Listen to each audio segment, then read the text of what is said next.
kemudian menggunakan APD dan menggunakan satu handphone steril di lengan kanan itu.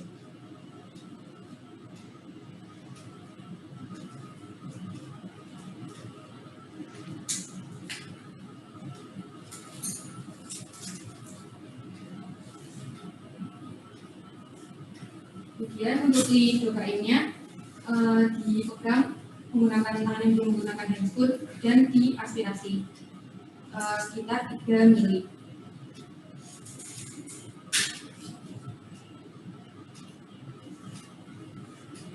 Apabila sudah, kemudian menggunakan handscoon yang satunya dan melakukan desinfeksi menggunakan aspek yang telah diberikan Povidone. Dilakukan desinfeksi secara sirkuler. Setelah itu memasang lubang steril.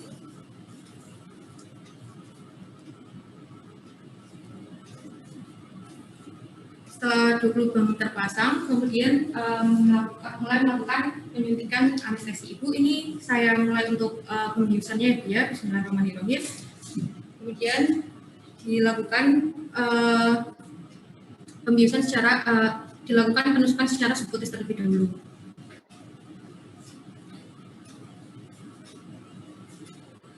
Diaspirasi apabila tidak terdapat perdarahan, kemudian disuntikan sekitar 1 mili. Setelah itu dilakukan penusukan lebih dalam sekitar 4 cm, kemudian diangkat dan diaspirasi kembali, kemudian dimasukkan sekitar 1 mili, dan tanpa melepaskan jarumnya kita geser sekitar 15 derajat dan disuntikan kembali. Aspirasi, tidak ada perdarahan, kemudian disuntikan.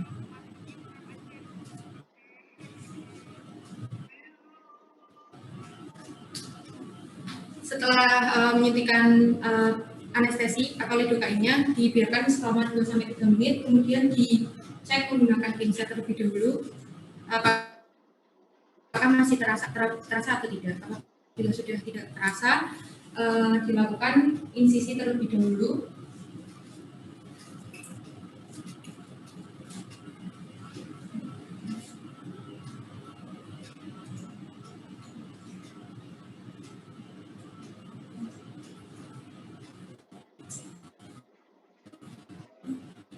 Dilakukan insisi menggunakan skalpel 45 derajat secara melintang.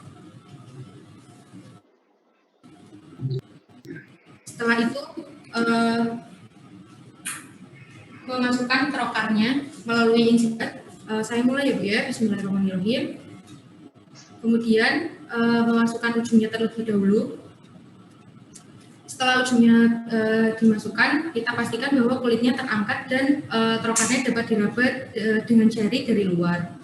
Setelah itu kita masukkan lebih dalam dan kita cabut pendorong dari trokarnya. Implan yang sudah dibuka ke dalam trokarnya.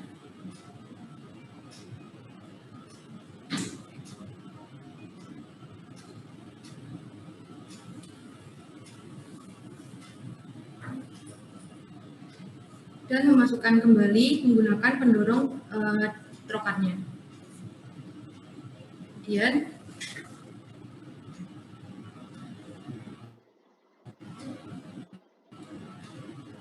sambil perlahan menarik trokar tidak sampai keluar, kemudian diraba ujung dari kapsulnya bahwa kapsulnya sudah masuk dengan benar. Setelah itu kita geser trokarnya sekitar 15 derajat, kemudian diangkat dan meraba trokarnya dari luar. Apabila sudah teraba, kemudian dilepaskan lagi untuk pendorongnya dan memasukkan kembali implannya.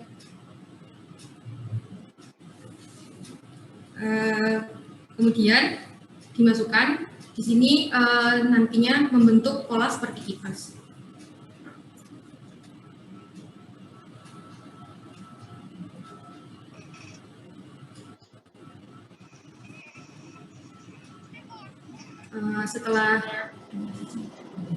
Setelah sudah terpasang untuk implannya,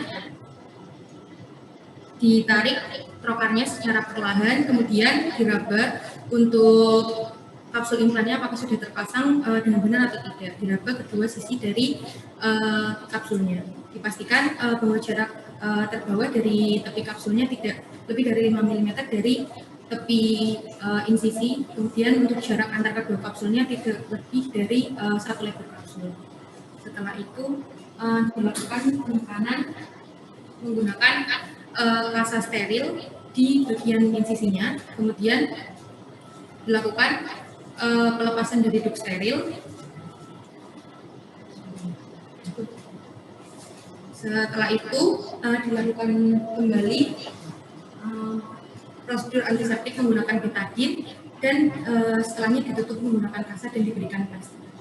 Kemudian dilakukan edukasi kepada pasien. Ya, jadi tadi sudah betul tekniknya ya. Pada saat kita melakukan infiltrasi, anestesi infiltrasi ya, tidak boleh kita membuat tusukan yang berpindah-pindah.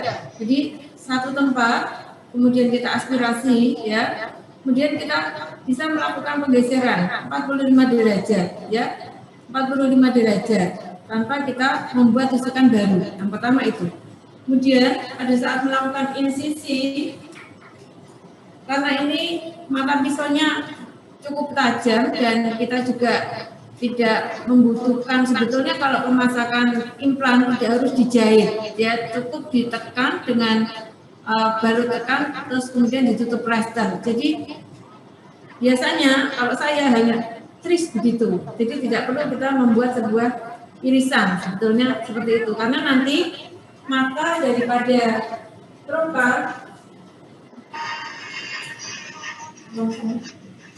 ini adalah tajam juga, sehingga ini juga setelah kita membuat tanda dengan pisau tadi, ini juga bisa digunakan untuk membuka daripada kulit tersebut, sehingga lukanya cukup kecil dan pastikan betul-betul terlihat, ya terlihat dan teraba, jangan sampai masuk ke dalam lemak, ya itu tadi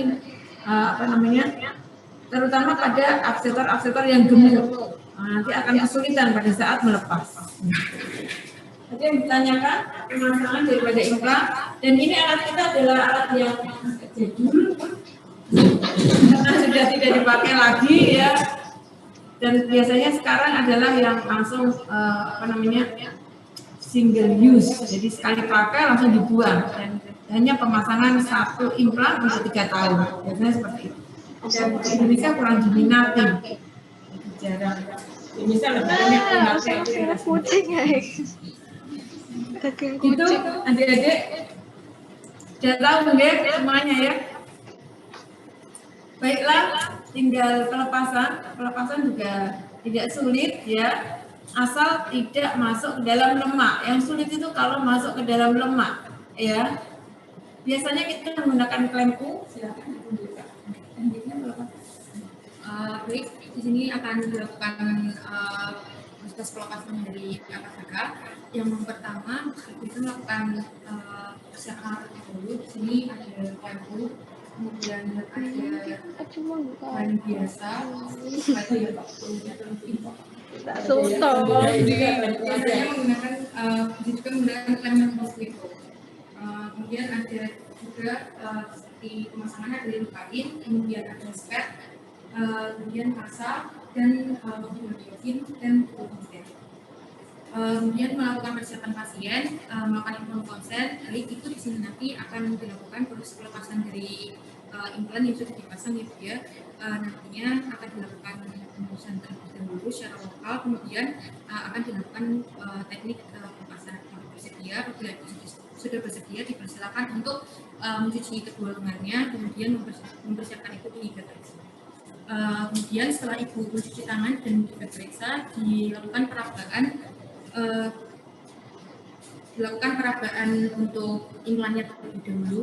Untuk lebih mudah bisa cuci tangan terlebih dahulu, kemudian mengoleskan jari dengan povidone dan meraba di kulit ibu untuk menentukan jumlah air yang terpasang dan posisinya untuk memperkirakan mudah untuk diambil atau tidak.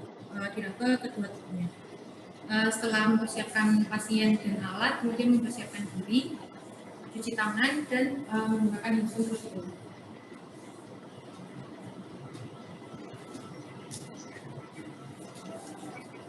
Kemudian mengaspirasi ini mengisi dan merasakan.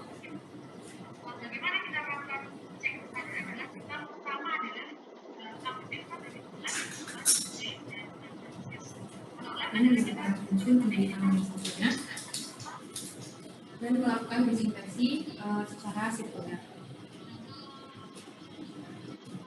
Setelah itu memasang dari lubang.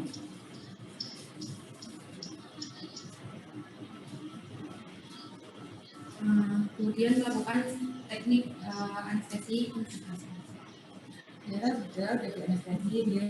Setelah dilakukan proses anestesi itu bisa didiamkan dulu selama 2-3 menit, kemudian dilakukan pengecekan. Ngecekannya jangan begini ya, ngecekannya gini. Nih, cubit begini ya, cubit. Sakit nggak Bu? Sakit nggak Bu? Gitu ya. Setelah sudah tidak terasa, kemudian dibuat insisi lagi Ya, di tempat yang kemarin ya. Aman. Ya. Sedikit saja, kemudian mulai memasukkan ujung dari pelancong. Memasukkan cara perlahan, kemudian dicari untuk implannya. Apabila sudah bisa dengan cara memfiksasi dari implannya terlebih dahulu, apabila sudah bisa terjepit, kemudian ditarik ke tempat insisinya, kemudian diputar 180 derajat mengarah ke tubuh pasiennya, kemudian ditarik dan setelah kapsul implannya keluar, diletakkan di larutan berisi klorin 5,5%. Begitu ya, jadi kadang kalau kita khawatir implannya putus di dalam, maka kita tidak menjepit di ujungnya ya. Rem U ini tujuannya adalah untuk menjepit di dalam, dan ini namanya silastik, maka kan ini akan elastik keluar dalam bentuk begini. Nah, jangan sampai kalau seringnya itu kan penggunaannya lama, jangka lama, ini ujungnya itu terbulet-bulet sama jaringan. Kalau seperti itu jangan buru-buru ditarik ya, kita bersihkan dulu jaringannya. Boleh menggunakan mata pisau, dibersihkan dulu, nggak akan berdarah ya. Setelah dibersihkan, terlihat bebas daripada jaringan, baru kemudian kita tarik keluar, itu aman. Karena kalau nanti putus separuh atau sepertiga, akan lebih sulit lagi nanti nyarinya. Ya. Insya Allah itu gampang dan kita saksikan sendiri bersama-sama tadi ya, kakak-kakak kalian dengan lancar mempraktekkan kala 2, kala 3 dan juga materi IUD serta implan. Mudah-mudahan nanti adik-adik juga begitu. Dan alhamdulillah kemarin kami dikabari kakak kalian yang sedang tes PPDS, alhamdulillah dari Sultan Agung terima 3 orang diundip di bagian objin. Nah, itu sangat menggembirakan. Kemudian nanti generasi berikutnya juga demikian, regenerasi banyak yang kemudian dengan lancar bisa diterima di PPDS sesuai dengan peminatannya masing-masing. Kami tentu sangat bangga kalau sebagai anak didik berhasil untuk melanjutkan pendidikan yang lebih tinggi. Demikian saya akhiri. Terima kasih.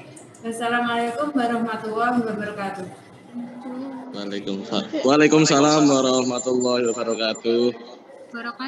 Matur nuwun dokter ini. Sama.